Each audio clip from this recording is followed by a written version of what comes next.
Saya tidak ingin menjadi bagian dari orang-orang yang mengkhianati Pak Prabowo. Saya sampaikan pada semua.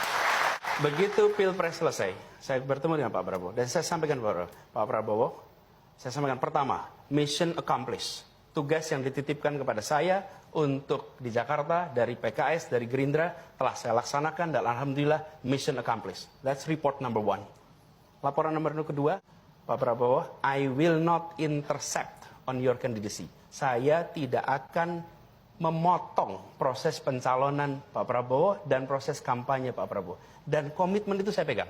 Saya memiliki komitmen dengan Pak Prabowo. Tidak ada yang tahu kecuali saya dan Pak Prabowo. Tidak ada yang tahu.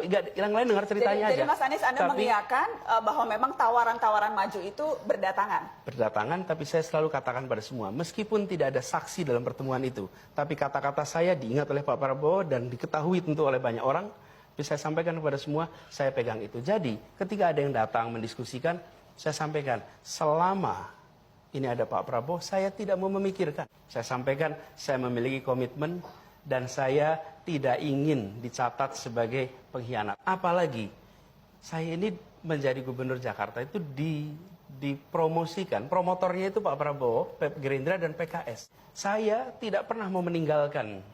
Kalau kita sudah bersama, saya tidak akan tinggalkan. Dan inilah prinsip yang saya pegang. Jadi Mas Anies, ketika itu syaratnya, kalau Pak Prabowo masih jadi calon presiden, Anies Baswedan tidak akan maju. Tapi kalau Pak Prabowo tidak nyapres, mungkin saja lain. Dan saya tahu persis bahwa Pak Prabowo memang akan menjadi calon presiden. Jadi saya sampaikan pada semua bahwa calon adalah Pak Prabowo. Karena itu, jangan memikirkan tentang nama-nama lain. Dan jangan harap saya menyatakan bersedia, apalagi menjadi poros ketiga, tidak mungkin. Selama masih ada Pak Prabowo ketika itu. Dan itu komitmen saya dengan Pak Prabowo.